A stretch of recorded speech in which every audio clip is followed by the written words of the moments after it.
Praise the Lord, praise the Lord, praise the Lord. And then that's from Kwa Yesuai. Na enam se omapanyi ahyehye ne mra. De ama oman ba bia se yenyina yenka dem ti ama afi Easter no akoye edemu Easter. Na nyame de owo ba bia ti anopayi me de nyame asem kakra ebreo eye futuo eye dobetimi dia atwetwa age wo ho eye asemu a eba ufemu abana nyame betimi gina so aye ohun century. Amen. Awurade adapo ye bompa ye yada wase ye okase ene yada sonkon wo akristofo abrabom me pai bone se asemi bibi biara asemi ebeko bia awurade ma asem to akoma paso ma obi biara a odi ewurusi ma obi biara a odi onwenwe ma obi biara ene day Good Friday yi eye eda awurade oni bi po obedi no oti asem ya maneme ma yaresa emfiri mumba ma nkwaje emfiri mumra ma asem no ento asase paso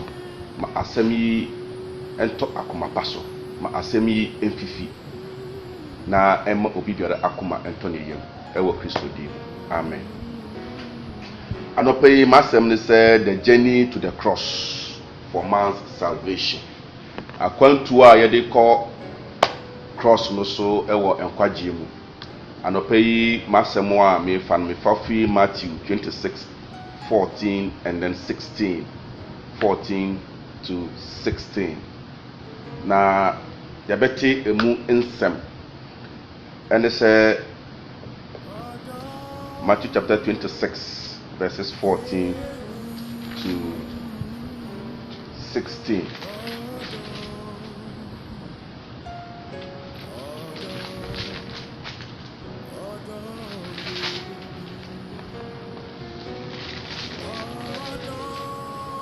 Was say then one of the 12 called Judas Iscariot went unto the chief priests and said unto them, what will ye give me? Odofo ene abrabona ye bo wo wiase no akoye se nipa etimi tong nipa etimi sei nipa akoye se woni obi ewo ho na ohwa nipa ni hu ebise nyame hira abrabon no akoye te se minibi nti wose mitimi sei obi na minya bi ye ntimi ntwa nyame nanim wana ka ye Judas no ka Yesu suafo no na eba ne sen na Judas mi koton Yesu eye nibre na Judas ni bre osikam na sika na suafo no kranyi nyina ne Yesu sika ne kra Judas so still na ne ni nso so pese on ton Kristo na ankasa na ofanya sika nti enibri nipa tibi ma na enibri wo ho ema de enwo se onkoye po no wakoye ebi na Judas ekoye ye no na se wutie emu nsem na ekosi 16 na de pese me kan kire wa ne se obi etimi efa wo ho tan emra Yesu Kristo ekọ cross no so no bebre di ewrusi bebre so wure howe nanka na obonsanfo nim se bebi owoko no eyenkwaje no de bre adasa anka wamana mbe amane beba sohwe beba nsem beba de pese me ka che no se nya ntoboase ma Kristo nyame oye na ade wo ne pemu sanye beya Easter ye yedi onfa akomayawo na onfa obi na dwen enhye wutirimu enfa ndi Easter no nti na me de asemi ebrewo ohwe emra mampani ehye emra yi a Juda ebe na ka 2 weeks so say another week aka ho opa kire se odo ye yi na so ntimi ndo yensi Kristo Kristo ne do yen sin obia anopa yi mi pese me kan kire o se Kristo odo emfa ho ne tibia wuo emfa no de obia ya tia emfa ho ne de nipa aka fa ho emfa ho ne de ekoso de me pese me kan kire o se Yesu odo se corona ba sa ase so mpo a Yesu si odo nya didie se Yesu ka ho emre o kwa se dua no so yi okodi dwuma kese dwuma kwa kodi ni se ohawa wunem ehia wunem yare a wunem asase so aye butu no ma enkoyie oso nyina de akọ asendua no so enti nya didie se enemremu yi Kristo obeye de eda wakoma so oh hallelujah ene mi pese meni wo enka nyame asem a etoso mienu ewo Matthew ho no mo 26 verses 14 so wo hwe Matthew 26 no ekosi etri na ubahu se Kristo ofanoma bebree mu emra ye chi no ye de no call high priest no ho high priest no efie bia ne refa no Anas enifie ehona na high priest no no mde no call ye no na amanfo abo eyi wo ho no mo se na emra so se afahye bia na omudi na sa afahye no ewo se omu yi nipa na nkomu nipa no omu ku se nipa no efa ndi afahye no na ye wo bia reference se John Barnabas no so Jesus Barnabas no so wo ho na emra Yesu ba ye no nenam so mo pe nsem akafa no no sa se mo betu bo hu wo John 18:1-24 me bono tofa e di amaw enti sa mre no ohene ne de oka se omufa no koma ohimpon a yefa no pallet no enti ade no ko pallet wo na pallet emra mo ne bedu ho no no na nyame aso ne yere ne daye anopa yi nyame enso daye nyame so daye papa nyame ma Easter ya oba bedi enye Easter emra wo hye da mopo no enye Easter uri eri fida enye Easter no ma pa be fi mu aba na ne yere ne be ka kire ne se owura papa no onye boni bia ye intimi anka be ya yiwunsa efri asem wei enye wo ho asem no no enti ni kunu no hwe ya no hwe dom no odofo ema nipa ema wo konye de ewo se wonye etomre bia ye di nipa echi ekoye de ewo se yenye Easter yi pepese unfo weni to ho ma weni nda ho ne hwe de nyame wo ewo ma efise bebre ne besisi nyame tumi ba bededi Easter yi be ko wiye ubo se nyame tumi adadi me pa ka che o se ehonum no ekono palette ye confuse nyame ma watanfo enye confuse wo Easter yi mu obi biara ompa wiye nyame ma confusion ensi ne so efise etomre bia e wo se wutumi mo sampa ye no ne nya fa hodie efi watanfo nsem palette ye confuse saka Yesu asem bisa Yesu ni nyina wenyi bia no na palette de oyi na no ene ne ma palette hu se ampa Kristo oyam ba choko huru ne nsa efi Kristo asemu ene ode ne ma sojeni pon anase ono oda asrafo na ano so monye na me de be yi mi nsa ye de efiri oh praise the Lord enti ene dai me ka kire se Yesu ofati bia bebree mu ye toto na no ye twa na su ye ye yakayaka de ye ne de wo se ye nye no akola bia atimi ye ne de o so onye no efise ne emre na so se onje adasa ofo no ma bebree mu odofo de ne wa fam wo nyame mu etomre bia na ye de nyame soma da ne cosmetics enene aboli polipo we etina ne aye ne aye hairdo we enya no na ye nyame som no nya tare na aye hye no nyame som no eya koma udidi Kristo echi se emre mu aye din yi e wo se otimi som nyame uti ufie wo se otimi som nyame uko wo gbe so wo se otimi som nyame ene so a akoya lockdown yi emre mu de enyamre papa wo se otimi som nyame enyamre papa nkwa na som nyame ya som nyame wo emre a enyamre papa no pro so otimi som nyame anopa yi pese mema wa ukon endo nyame som efise de ye bebia ye nam no ye nam asase papa so asase na no so no eso aye totrotro oh hallelujah nti anopa yi me pese me kan kire o se Yesu ofatiba bebree mu ekopem emre a yekom na de na me pa ka kire wo nsem we mu na me kan kire o se etomre bi a ohaw beba amane beba etomre bi a atete beba etomre bi a yebeka wa hyede fe de yaka wa hyede mi etomre bi a omo motwa wo ahia kwa be yi wo ama etomre bi a de obedi po ebeye asem ama etomre bi sika eni ubotomu ba eno so enkyere se e wo se onjai Kristo ento ho se ka Judas anya de oyeye na aka menim se aka Yesu ba wo asem foforo a akobeti ja ka kire yen na enam se nyanya nyame pese na asemu embremu nti na nyame ekonam Judas so ema de esi eye de esi ye nti na no pai me ka kire ema wakomantu ema orenho Yesu obewuye agi yankwa obi wo ho iste yo ni obi nkasa me tofo so woni obi nkasa bo modi aso ne be kasa oba ni okunu mo nkasa yonko mo nkasa ebusua mo nkasa asore ma mo nkasa mo fa bone nche emre nye emre aye kra bone mu se wo bone no eni tina Kristo baaye bone na wo mu no eni tina obaaye Bible say okay John was say Bible say obaaye se obeji adasa efi bone mu emre be so ye na eni nyame ntimi nya kitahudie emre be so ye na nyame adani nechi ama ewiase efise na ne mana so ayete nti na osoma Kristo odofo de na me ka kire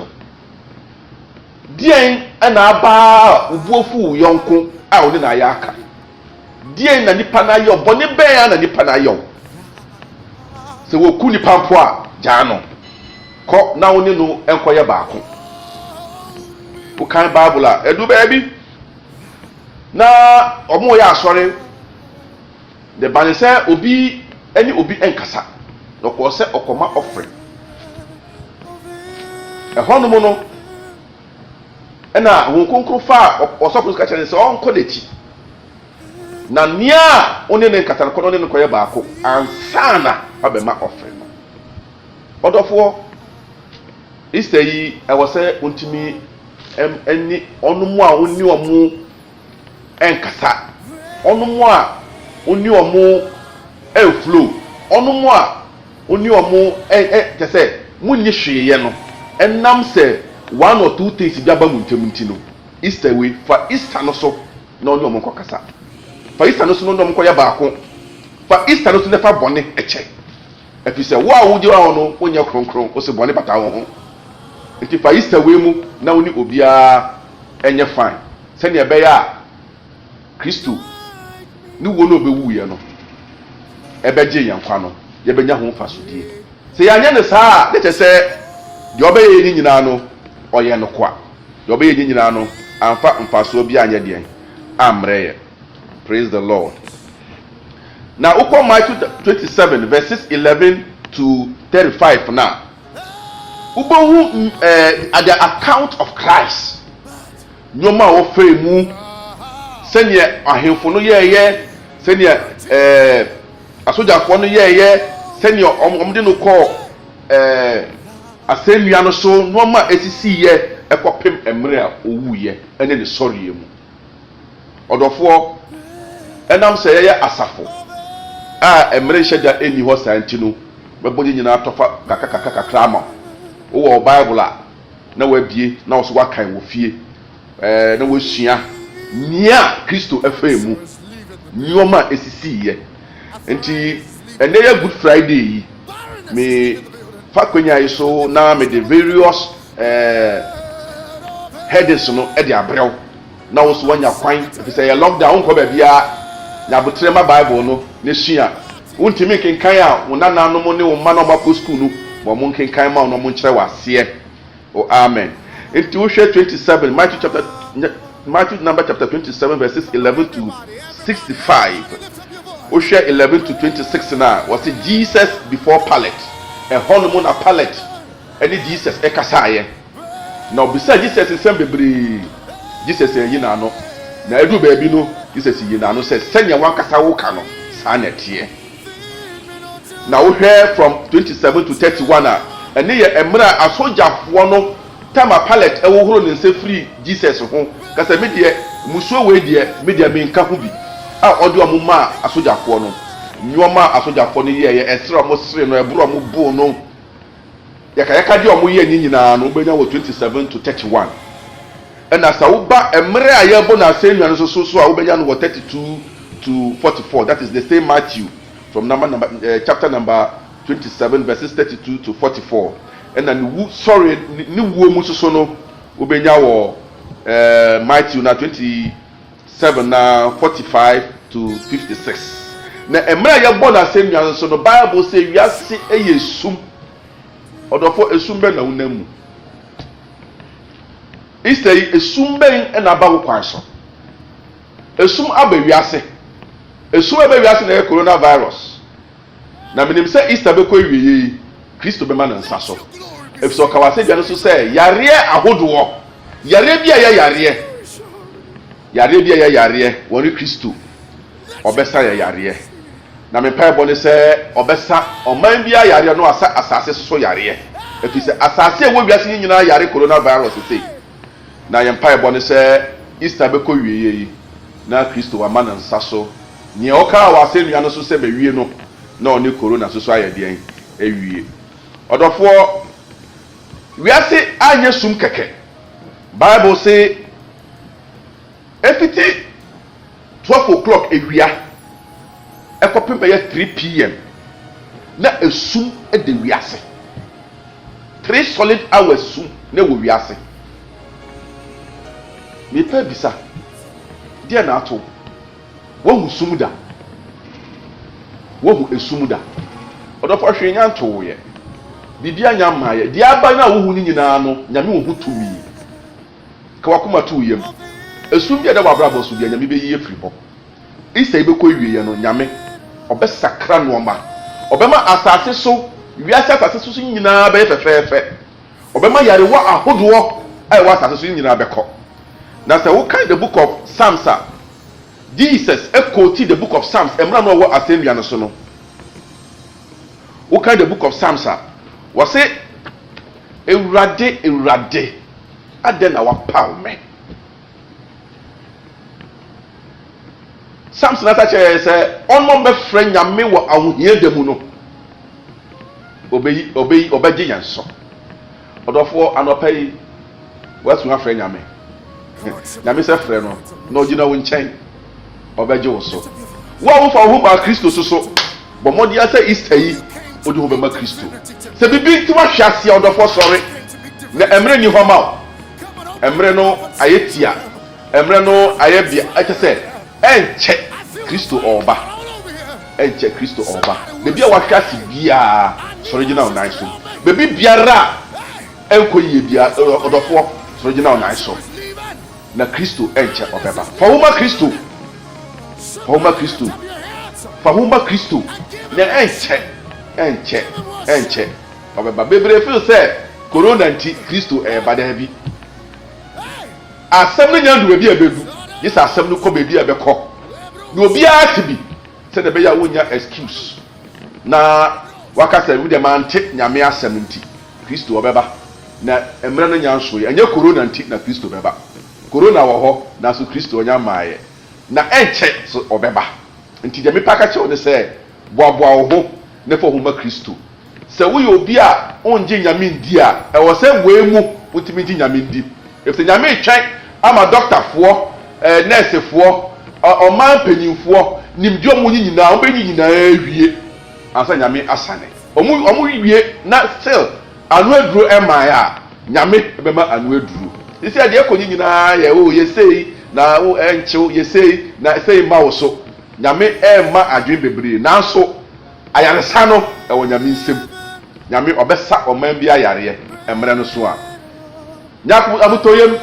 na Kristo ɛnkyɛ ɔbɛba fa ho ma no fa ho down no fa ho to no so na dia wakoma so bia ɔbɛyɛ ama wɔn deɛ ɔnkyɛ nanso ebere sɛ ya na ɔfa no bo ɔnto ne ntem Kristo ɔyɛ na adeɛ ɛwɔ ne mmerɛ so mmerɛ no ba ɔbɛyɛ ama ka wakoma to yam nyame onka wo ho Easter yi mu nyame onbo ho ban nyame bo ofie ho ban nyame emma nanim onyam endere wo so nyame ma wo nya kehye emra ya lockdown yi a wuti ofie Mr. Aso abofo mpempem so mo twon ho nhia omo twa wo busu ho nhia omo twa safo ma ho nhia omo twa mu biara ho nhia